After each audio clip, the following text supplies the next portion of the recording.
Hi, welcome to Father of Games. Today I'm going to be doing a review of War of the Ring. So War of the Ring, if you didn't know, is a 2 to 4 player game. 2 is recommended, but 2 to 4 player game where one side is going to be controlling the Shadow Army and the other side is going to be controlling the Free Peoples. And it's going to be set in Middle Earth. The Free Peoples are trying to either destroy the ring or capture a small number of strongholds and holding them for the end of the round. The Shadow Army has to win by capturing either a larger number of strongholds, 10 points, or they can corrupt the Fellowship, but it is recommended that they win by capturing the strongholds. So both sides are working against each other to try to complete their end of game conditions, and you're going to start each turn by rolling these dice, and that's going to determine each side's actions, and each side is going to take turns completing the corresponding actions to the dice that they've rolled. So that's how that's a little brief description about it, and really quickly I want to go over 3 positives and 3 negatives about it, and then I'll give you my final score out of 10 at the end. So I'm going to start off with negatives today. My first negative is actually the unneeded complexity with the game. So it is a very complex game. Once you've played it a bunch of times, the rules really do make sense, but there is a big learning curve to get to that point. And I think a lot of that could be avoided. Like, there was a lot of things that didn't need to be as complex as they were. So for instance, the dice. So both sides are going to be rolling these dice at the start of your turn, and that's going to determine the actions you take. Both sides have very similar actions.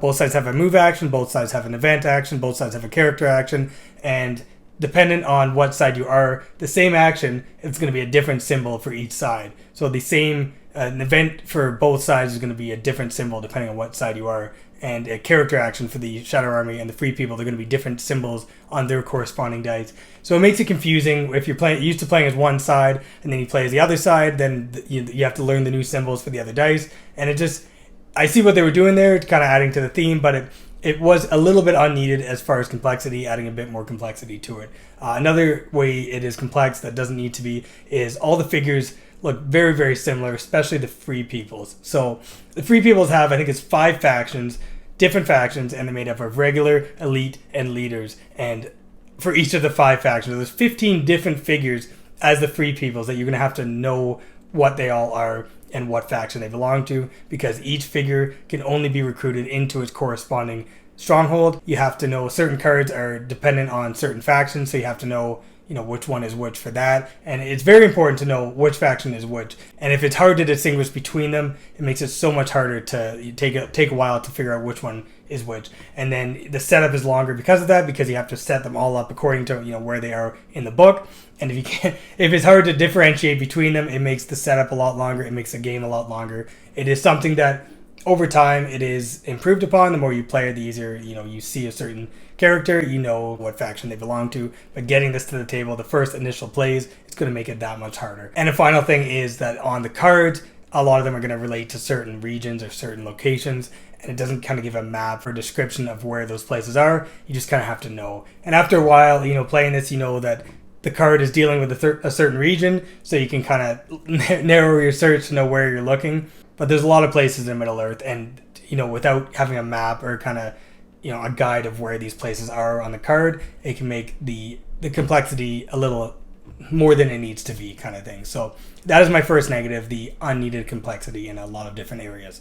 Negative number 2 is actually the biggest complaint I've had from people who've played the game with me. It's not something I mind too much, but I definitely see where people are coming from. So negative number 2 is the fact that there's a lot of reading on a bunch of different places in the game. So primarily from the combat cards. So each player is going to have their own deck of cards, and you're going to be drawing from them each turn. Maximum of 6 per player at any given time. But on each card, there's going to be a top ability and there's going to be a bottom ability. The top ability you can play during an event action or a character action. You can play them for the top ability. The bottom ability, each player is going to choose to play a combat card if they want in combat, and then the bottom ability is what is going to be that's going to be used for. So there's a lot of reading on both sides of most cards, the top and the bottom, and a lot of the cards, for the majority of the cards, are not very memorable, that you don't instantly know what each one is before you see it, other than the Swarm of Bats cards, which I always seem to remember because I hate it so much.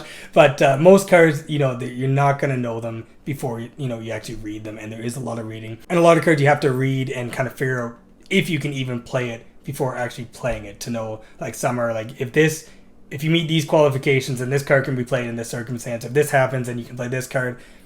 So there's reading to be done before you can even decide if you like to determine if you can even play the card, let alone to decide if you want to play it. So there's a lot of reading. I didn't mind it too much, but a lot of people I played this with have complained about that, so that definitely is something that you have to be mindful of. And my third negative is actually that it's a really small negative, but something I really was annoyed by is the fact the game is so big, it takes place on 2 boards. And because of that, the boards sometimes shift over time and all the pieces kind of fall over on certain locations. And if you're OCD like myself, it'll really drive you nuts. There is a playmat out now that kind of fixes that, but that is something to be mindful of. The boards, they do shift and it can be very frustrating. That's all the negatives I have. Let's move on to positives. My first positive is that every turn matters, and they really do matter. This is a very long game, but it typically doesn't feel that long because every turn is so important, and every character and every figure on the board is very important. Losing 1 or 2 can kind of determine the outcome of the game. This game has constant tension throughout because I find every game I've played is building up to this kind of climactic event near the end of the game, and then at that point is going to determine who wins the game. For at least all the games I've played have happened that way. And because of that, it creates some really memorable moments in the game. To give an example, my wife and I were having a game of this one time. I was the Free People, she was the Shadow Army, and basically I was trying to get the ring to Mount Doom to destroy it, which is kind of what you're supposed to do. And I was having a lot of bad luck along the way, and the Fellowship was almost corrupted. So I had to scrap that plan, and I had to put all my effort into taking over the stronghold and winning that way. And anyways, I took my last big army with Aragorn leading it, and I went and marched on one of her strongholds, and heroically we took it over, and I had the 4 points I needed to win the game. But I had to keep those 4 points till the end of the round. And with a stroke of luck, she had an army close by with the Witch King leading it. It was a bit bigger army than mine, and she was able to come over and with the very last dice roll she had, take it over, kill Aragorn, kill my entire army.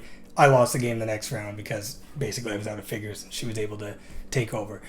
So that's just one example. There's so many climactic events that because of the amount of build up to these climactic events that every side is working so hard to get their armies in the exact spots to build up to this one kind of final battle. It just really makes for some amazing events, and the tension throughout this entire game is so much. If you don't like tension, then you might not like the game because there's so much throughout the whole thing. So that was my first positive, that every turn really does matter.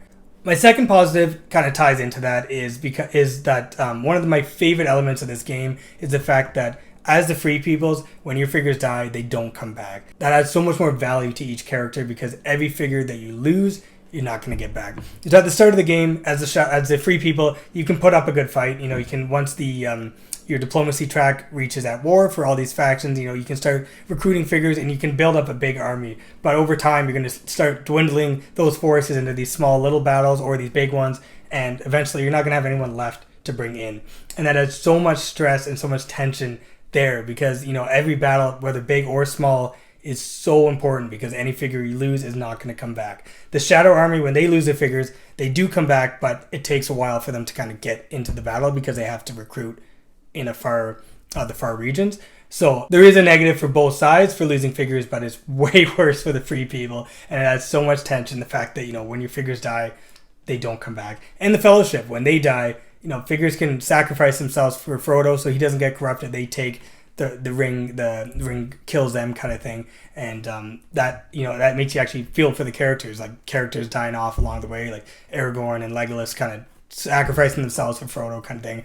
It just adds to the story and the overall kind of feel of this game. So I really like that, the fact that the characters could die off. Another positive was the combat. The combat was so fast paced. Other than reading the cards, once you decided on a card to play, you roll the dice and you can see exactly who won. You don't have to figure out what symbol relates to each thing.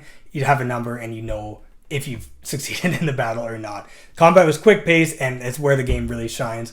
I really like the fact that the elite figures, you had to sacrifice them to take over the strongholds. If you want to do another round of combat, instead of using a dice, you can sacrifice an elite figure, make it a regular figure, and then keep the combat going. It adds another element to taking over the strongholds. It makes it a little bit harder. I thought that was a really nice touch as well. So I put off getting this game for quite a while just because of how complex it is, and from what I've heard about how complex it is, and people compare it to Star Wars Rebellion, and basically I already had Star Wars Rebellion, and I figured there's no need to get another game that's like it. They are not at all the same game. They don't feel anywhere similar. I guess both of them are kind of the IP in a box kind of thing. This is kind of Lord of the Rings in a box. Star Wars Rebellion is the Star Wars movies in the box, but they do not at all feel like the same game. And that was a huge mistake to wait so long to actually get it, because it is complex. It is a hard game to learn, but once one person knows how to play, I feel like it's really easy to teach other players how to play the game. The biggest hurdle is going to be the dice, knowing what each symbol is on them, and maybe the diplomacy track. But once one person does know how to play, it is going to be a long game, but it is definitely one that is very manageable to get other players to learn. So I think it is one, though, if you haven't played it, you definitely have to try it. It is an absolute masterpiece, and I cannot recommend this game enough. Father of Games rating 10. So that's my thoughts on War of the Ring. Thank you so much for watching, and stay tuned for more videos.